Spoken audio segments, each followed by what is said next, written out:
Hello there. So you want to know how you can simply go ahead and send Bitcoin to another wallet on Coinbase. This is going to be the only video that you'll ever need to watch on the internet. So with that being said, let's get straight into the video.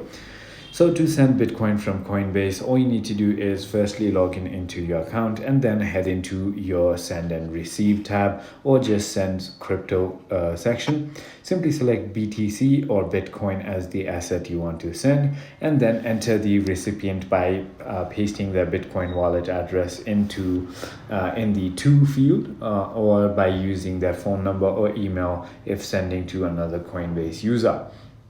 Input the amount of Bitcoin you wish to send. You can toggle between the local currency value and the Bitcoin amount. Preview the transaction by clicking preview send or similar. Carefully review all the details, especially the recipient address and the network fee. Confirm and send the transaction. You may need to complete a two-factor authentication or verify through your Coinbase app. I hope this video was helpful to you. If it was, hit that like button and I'll see you on the next one.